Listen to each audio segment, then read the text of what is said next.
अस्सलाम वालेकुम नाज़रीन, मैं हूं इसरार वड़ैच और आज हम गुफ्तगू कर रहे हैं इश्क और मोहब्बत के बारे में। इश्क और मोहब्बत दो लफ्ज़ ऐसे हैं कि जो ज़बान ज़द आम हैं और हर शख्स इन लफ्ज़ों को जानता है और अपने अपने जहन के मुताबिक इनके मफ़हूम का भी उसने तयन कर रखा है। ये दोनों लफ्ज़ ऐसे हैं कि हमारी जो यंग जनरेशन है, और हमारी यंग जनरेशन क्या, हर दौर की यंग जनरेशन इन लफ्ज़ों के हवाले से बड़ी कॉन्शियस होती है, इस पे बात करती है, इस पे सोचती है और इसके बारे में, इन लफ्ज़ों के बारे में जानना चाहती है। उसकी वजह यह है कि ये बुनियादी जज्बा जो इंसान के अंदर अल्लाह ताला ने वदीयत किया हुआ है वो मोहब्बत है, और एक और इसके पैरेलल, इसके मुतज़ाद जो जज्बा पैदा किया गया है इंसान के अंदर वो नफ़रत है। ये तो बात यकीनी तौर पर हम जानते हैं कि अगर नफ़रत ना होती तो हम मोहब्बत को भी जान ना पाते, और अगर मोहब्बत ना होती तो हम नफ़रत को भी पहचान ना पाते। यूँ कहना चाहिए कि ये नफ़रत और मोहब्बत एक दूसरे के लिए लाज़िम व मलज़ूम हैं। बिल्कुल उसी तरह से कि जैसे रोशनी को हम अगर पहचानते हैं तो उसकी वजह यह है कि हमारा वास्ता अंधेरे से भी पड़ता है। अंधेरा अगर ना होता तो हमें रोशनी की पहचान ना हो पाती। सो मोहब्बत और नफ़रत ये दो बुनियादी जज्बे हैं जो इंसान के अंदर पाए जाते हैं। अब मसला ये है कि जिस वक्त एक बच्चा या बच्ची अपनी टीन एज में पहुंचता है तो उसके अंदर ये जज्बा मोहब्बत का किसी दूसरे फ़र्द को, अपने हम जिन्स को या अपनी मुखालिफ जिन्स को वो अट्रैक्ट करता है या वो ख़ुद उसकी तरफ अट्रैक्ट होता है, और ये जो अट्रैक्शन है बेसिकली इसको मोहब्बत कहते हैं।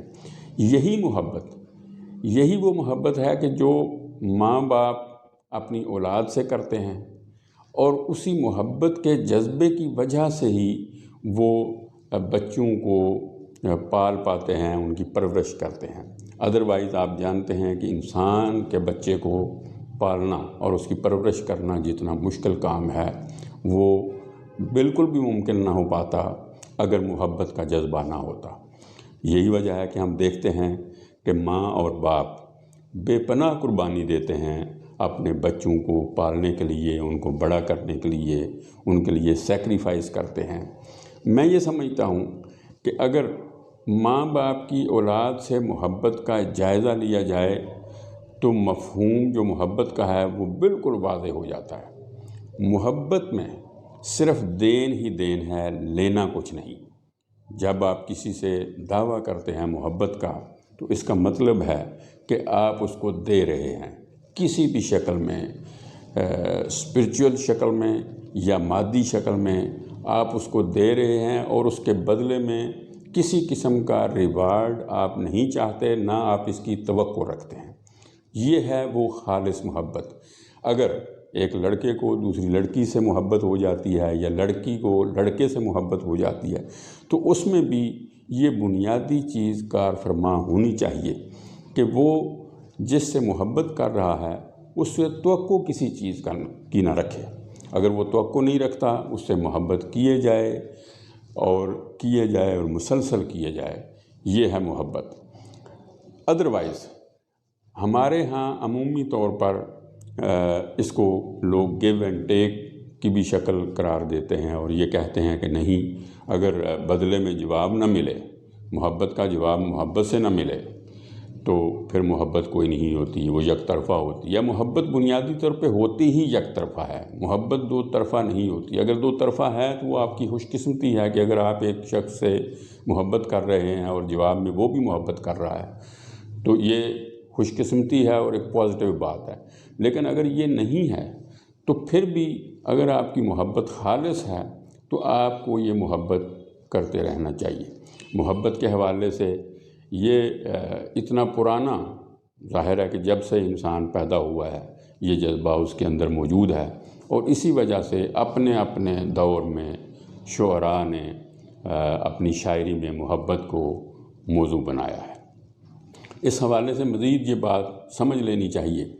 मैं ये कहता हूँ और मैं ये समझता हूँ कि जब तक ایک انسان دوسرے انسان سے محبت نہیں کرتا اور محبت کر نہیں سکتا تو اس کا مطلب یہ ہے کہ وہ اپنے حال کے حقیقی یعنی اللہ تعالیٰ سے بھی محبت نہیں کر سکتا۔ جو اللہ کی مخلوق سے محبت نہیں کرتا وہ اللہ سے بھی محبت نہیں کر سکتا، وہ اللہ کے رسول سے بھی محبت نہیں کر سکتا۔ اللہ سے اور اس کے رسول سے محبت کا بھی لازمی نتیجہ یہ ہونا چاہیے اور یہ ہوتا ہے کہ وہ اللہ کی مخلوق سے محبت کرے۔ اگر اس محبت میں مادیت آ جائے یا جنسیت آ جائے تو وہ بیسیکلی وہ محبت نہیں ہے، وہ آپ کی ایک جسمانی ضرورت ہے جس کو وقتی طور پر آپ محبت کا نام دیتے ہیں، ادروائز وہ محبت نہیں ہے۔ اب محبت سے اگلا درجہ وہ ہے عشق کا۔ محبت کو میں یہ سمجھتا ہوں کہ محبت میں پھر کسی نہ کسی حد تک عقل کا عمل دخل ہوتا ہے، جبکہ عشق جنوں ہے۔ عشق میں آپ بغیر کسی بات کے سوچے سمجھے نفع اور نقصان کو خاطر میں لائے آپ عشق کرتے ہیں اور جنون کی حد تک دوسرے شخص سے یا جس سے بھی آپ پیار کر رہے ہیں اس سے محبت کرتے ہیں، اور جب یہ محبت جنون کی صورت اختیار کر جاتی ہے تو اس کو ہم عشق کہتے ہیں۔ اب یہ عشق مخلوق سے بھی ہو سکتا ہے اور عشق اللہ تعالیٰ سے بھی ہو سکتا ہے۔ مخلوق سے عشق کو ہم مجازی عشق کہتے ہیں اور اللہ سے عشق کو ہم حقیقی عشق کہتے ہیں۔ سو یہ بیسیکلی جو سفر ہے محبت اور عشق کا، یہ مجاز سے شروع ہوتا ہے اور حقیقت تک پہنچتا ہے، حقیقت تک جا کے یہ سفر ختم ہوتا ہے۔ یہ بڑا بنیادی نقطہ ہے، وہ یہ کہ جس کو عرف عام میں یہ کہتے ہیں کہ فلاں کی محبت کامیاب ہو گئی۔ اگر وہ محبت کامیاب ہو جائے تب بھی اور اگر وہ محبت کامیاب نہ ہو تب بھی، دونوں صورتوں میں جو الٹیمیٹ ٹارگٹ ہے کسی بھی محبت کا اور عشق کا وہ ہے حال کے حقیقی، اور اس تک ہم نے پہنچنا ہے، اور اس تک ہی اگر کوئی خالص محبت کر رہا ہے تو خالص محبت عشق میں بدلے گی، اور یہ عشق جو ہے خالص عشق وہ الٹیمیٹ اینڈ پہ جب پہنچے گا تو وہ حال کے حقیقی سے عشق ہوگا۔ اور یہ جو سفر ہے مجاز سے حقیقت تک، یہی سفر ہے عشق اور محبت کا۔ اور شاید اسی حوالے سے وہ شاعر نے کہا ہے کہ کبھی اے حقیقت منتظر نظر آ لباس مجاز میں، کبھی اے حقیقت منتظر نظر آ لباس مجاز میں، کہ ہزاروں سجدے تڑپ رہے ہیں میری ایک جبین نیاز میں۔ تو یہ جب یہ اس لیول پہ ہم پہنچتے ہیں تو پھر ہم یہ چاہتے ہیں کہ ہمارے سامنے وہ حال کے حقیقی کسی مجسم شکل میں اگر موجود ہو تو ہم اس کو ہزاروں سجدے کریں۔ مگر میں اس شاعر سے بھی اتفاق اس سینس میں نہیں کرتا کہ مجھے نہیں سمجھ آتی کہ اس شاعر کو کون سا مجسمہ چاہیے تھا، جبکہ میں تو دیکھتا ہوں تو مجھے اپنے ارد گرد ہواؤں میں، فضاؤں میں، درختوں میں، پرندوں میں، مخلوق میں، جانوروں میں، جانداروں میں، جتنے بھی قسم کے وہ ہیں مخلوقات، ان سب میں مجھے اللہ تعالیٰ نظر آتا ہے۔